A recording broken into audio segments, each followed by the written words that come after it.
यो चाहिँ मैले लास्ट इयर त थुप्रो मकै खायो हो किराले अनि यता मकै खायो पब्लिकहरूले लु दबाई भन्दाखेरि मैले प्रोसेस त गर्यो तर दबाई आइपुग्दाखेरि किराले मकै पनि ढालिसक्यो कति प्रायले त त्यो पहिलाको मकै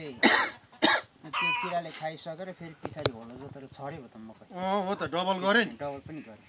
अन्त यसपालि चाहिँ त्यो किरा चाहिँ कहाँबाट फैलिने रहेछ भनेर चाहिँ यो चाहिँ अब साइन्टिस्टहरूले रिसर्च गर्दाखेरि चाहिँ पुतलीले अन्डा काट्दो रहेछ एउटा पुतलीले 400 अन्डा काट्छ अरे 400 अनि त्यो अन्डाले चाहिँ अब त्यहाँ लाभा भन्छ त्यहाँबाट किरा निस्किएपछि त्यो मकैको पत्ताहरू काट्छ मकैको पत्ता त हाम्रो खाना सब्जी पकाइ खाने मालमत्ता जस्तो हो अन्त फोटोसिन्थेसिस भन्छ नि काकाहरूलाई थाहै छ हो अनि त्यो खाइसकेपछि किरा माटो मुनि जान्छ माटो मुनि भएपछि त्यहाँदेखि बस्दा बस्दै पखेटाहरू उम्रिन्छ फेरि पुतली भएर जान्छ फेरि साइकल भयो अनि त्यो हुँदाखेरि चाहिँ त्यो पुतलीले त्यो मकैमा अन्डा काट्नुभन्दा अगाडि त्यसलाई चाहिँ यहाँ पक्रिने अनि त्यो हो यो गर्दाखेरि चाहिँ अब खास गरी एक एकरलाई 5 पिस जस्तो बाँड्नु पर्ने हो तर अलिकति स्टकमा लिमिट कम्ती हुँदाखेरि चाहिँ अब एक एकरको लागि चाहिँ 4 पिस अन्दाजले बाँड्नु खोजेको यहाँनिर अन्त यो चाहिँ कसरी चलाउनु पर्छ भने चाहिँ यसको नाम चाहिँ अब फेरोमोन ट्र्याप्स भन्छ यहाँभित्र छ एउटा टुक्रा त्यसलाई चाहिँ लुट भन्छ अहिले म देखाउँछु अन्त यो चाहिँ प्लास्टिकको धोक्रो यहाँनिर दुलो छ है यस्तो यसलाई चाहिँ पहिला फर्स्ट स्टेप चाहिँ यसलाई चाहिँ च्याप्पै बाँध्नु पऱ्यो अब तपाईँहरूले डोरले बाँध्दा नि हुन्छ अब त्यो टायरको ट्युबले बाँध्यो भने अझै राम्रो टुक्रा टुक्रा पिस पिस बनाएर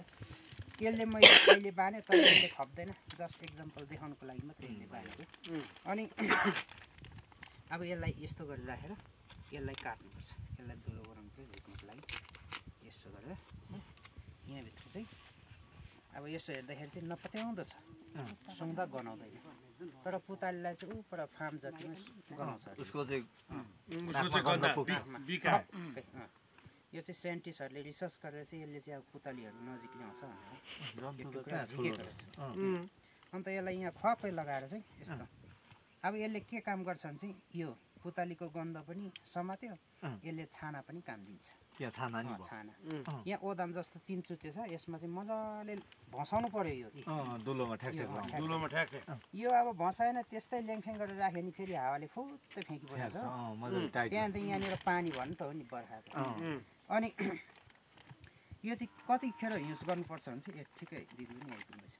कतिखेर युज गर्नुपर्छ भने चाहिँ तपाईँहरूको मकै कति पत्ते हुँदाखेरि चाहिँ किराले खान थाल्छ लु भन्नुहोस् त हाम्रो यति भएपछि खान्छ के को 2 पाते हुन्छ थुप्रो पत्ता हुन्छ 10 एक फुट त होइन यति चाहिँ भएपछि त्यति हुन्छ 6-7 पत्ता त हुन्छ एक बिटा चाहिँ अलिक बेसी भएपछि चाहिँ खान थाल्छ कुरा यो हुँदैछ नि मैले नापेको नि त तपाईँहरूले मकै चाहिँ 2-3 पत्ते भएपछि पुतलीले छेर्ने बेला हो अन्डा काट्ने बेला पत्ता आइसक्दा अन्डा पार्ने हुन्छ तर फेरि अलि अगाडि नै राख्यो भने पनि यो गन्ध फेरि एक्सपायर हुने चान्स अलिकति 2-3 पत्ते 4 पत्ते सम्म भएपछि अब यति हुन्छ त्यहाँदेखि चाहिँ हरियो पत्तामा चाहिँ पुतली आएर खानु दिनु पहिला खानु दिनु चाहिँ अन्डा पार्नै नदिनु पर्ने रहेछ खानु चाहिँ कहिले दिन थाल्छ भने चाहिँ त्यो अन्डादेखि निस्किन्छ नि लार्भा पुतलीले अब आएर खाएर पुतलीले खाँदैन अब अन्डा पारिसकेपछि मात्रै त्यो अन्डाबाट अब निकै दिनमा लार्भा निस्किन्छ निस्केर अब कुखुराले अन्डादेखि चल्ला काटेको जस्तो गरेर निस्केर त्यहाँदेखि पत्ता खान थाल्छ नि त्यसले भोक लाग्छ अनि खान थाल्छ हो त्यो त्यसको लागि पुतलीले चाहिँ अब छेड्नु दिनु भएन त्यहाँनिर त्यहाँ मकैको पत्तामा छेड्नुभन्दा अगाडि चाहिँ पुतली चाहिँ यहाँ घुस्रिनु पर्यो होइन मकैको 3-4 पत्ते भएपछि राख्नु पर्ने पत्तामा आएर अनि यो गन्ध आएर गन्ध भएर यहाँ आएर पस्छ यहाँ पसेपछि यहाँ पस्नु थालिहाल्छ त्यो गन्धले गर्दा त्यहाँ घुम्दा घुम्दै सर्ट पस्छ तर यो राख्दाखेरि चाहिँ अब डन्ठा छैन रहेछ हो जस्तै भयो तपाईँहरू यहाँ दिनुहोस् त हो यो बेसी नै अग्लो भयो जति नै अग्लो भए पनि गाडेर हो अन्त यतिकोमा यो त अब जति नै होस् यो छानादेखि आउटमा छ नि यो अनि तपाईँहरूले बान्दाखेरि यस्तो गऱ्यो भने आकाशको पानीले भरिन्छ यस्तो गऱ्यो भने सिधा स्ट्रेट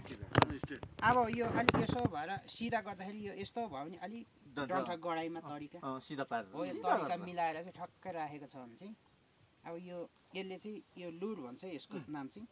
यसले चाहिँ 2 महिना जस्तो थाम्छ 2 महिनाभित्रमा चाहिँ यसले पुताली भेला पार्छ प्लास्टिक भर्याउने भर्याउँछ अन्त पुताली धेरै भेला भयो भने चाहिँ अब तपाईँहरूलाई राम्रो पनि हुन्छ किनभने धेरै भेला पार्यो भने मजाले भेला पारेर लगेर अब भुटेर खानु